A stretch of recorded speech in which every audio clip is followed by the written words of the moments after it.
what is the barrier to entry in the market? I mean, everything sounds so good, you know, the material is good, you know, good technology, this and that. What's the barrier? How do you see the barrier? Let's talk about the solar industry.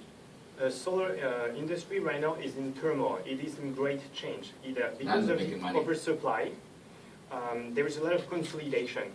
You can read in the news so many companies are going belly up.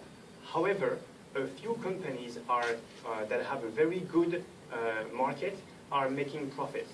It's Solar Frontier in Japan, First Solar in the US, and it's a few other companies. Hanergy is one of them from China. They are on a buying spree. They are buying left and right. Hanergy bought Piasecka-Hacker from the US in January. They bought Solibro, that was a German company.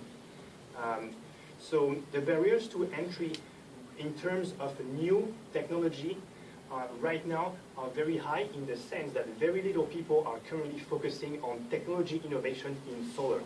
Right now, because of this oversupply due to crystal silicium cells, because those have physical limitations, so the market is not elastic enough to absorb all the oversupply. Because of this, most of the innovation right now is on finance and development. This is where the profit pool of the industry currently is. When we formed our team together, we wanted to work on something else than on technology. But when we looked at this technology, we saw the benefits of this. So we are proposing what some people are calling Solar 3.0, because it's a technology innovation. Very few people are innovating in technology right now, in solar. Because if you are a solar, if you try to do something new in solar right now, people, it's very difficult. They say, oh, solar is something, no one wants to invest. Nobody wants to do it. Whoever has already invested in solar, they have something in their portfolio that is in the red right now. But we are different because we don't propose to manufacture. We don't want to add more capacity than the world doesn't need right now. What we want to do is to lift the whole industry by providing a new technology that can enable them to change the game. I mean, so far, you talked to any real customers? Yes. Yeah? Name one? Okay, name one. Xinjiang is one customer, and they are actually applying for Hong Kong visa to meet us right now. Okay. 3 days ago, we are speaking to Dwayne Han from Roe Queen. We met him during the Global Venture Labs investment competition in Texas, and his company sells specialty aluminum. So he is holding our technical details right now, and we're looking at how we can do profit sharing. He actually gave us a quote. Yeah. So why don't you talk to some big company like DuPont and all those big guys? We've actually already talked to DuPont and Apollo in Hong Kong site, but we've met with the directors of sales there, and he already gave us some very good advice like how to target our customers. But currently DuPont is focusing on the silicon side of the solar panels, not thin film. But DuPont alone is the biggest provider of the materials for solar panels. So we get in touch on a regular basis. So once we secure customers in the future, we do see some potential partnerships there. But currently, they're focusing on this. To supplement what Simon said, because they are #1 provider of materials to the whole solar value chain, they are interested into keeping very close to us because we are proposing this with aluminum. And that's new, and they want to be part of this material, so they are very interested. And there are 2 other types of industry players that are possible customers and that we're in touch with. #1 is, for example, it's equipment manufacturers of thin film solar panels.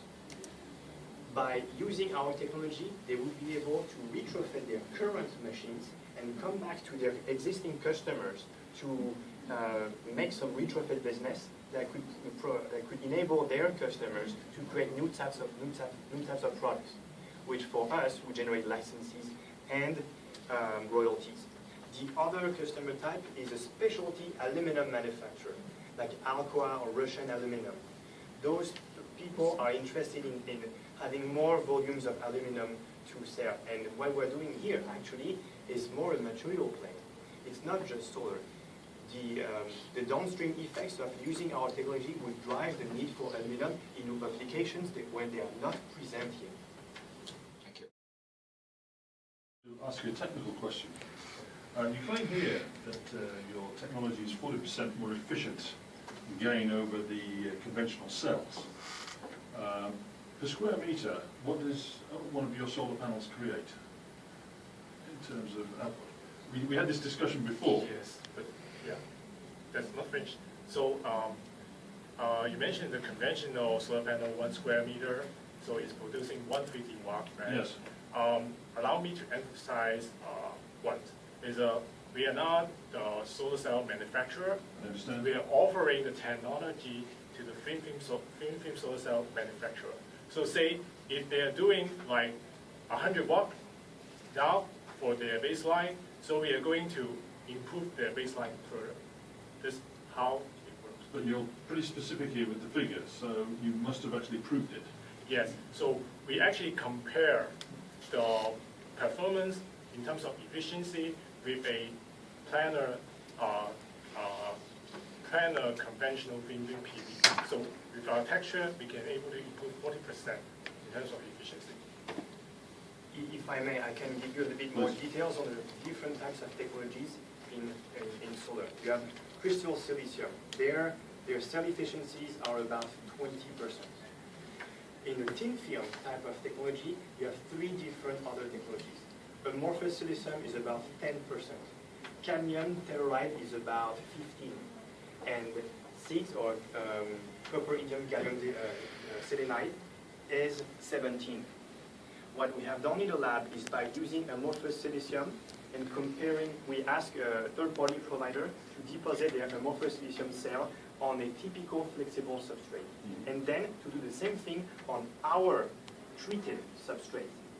And the delta of efficiency between those 2 cells was exactly 39%, 40%. We expect that the same increment would apply to, for example, 6. 6 is currently 17%. If you add 40% of efficiency to such a thin film technology, its efficiency would beat the current best efficiency of crystal silicium. Can I ask a question about your business? Are you already a business? You have a company, you guys are working in it? You go to work every day? So we started as a team of students. We used that name because it was fun. Now the trademark, you may know or you may not, is already used. It's an operating system by Sun. It is kind of our battle name right now for the competitions. This is our last competition. After today, the game is over, no more play. We will work on incorporating the company. It will have a different name because we are not just doing solar. We also, during the course of our year working on this, we found out that there are other applications than there's solar. So it no longer makes sense to have that name. And then, why rush to incorporate last month when we can do it after the competitions? Our goal is to win this competition so we can incubate in the Science Park or an SKUST, to stay here in Hong Kong, to work on this, to incorporate the company.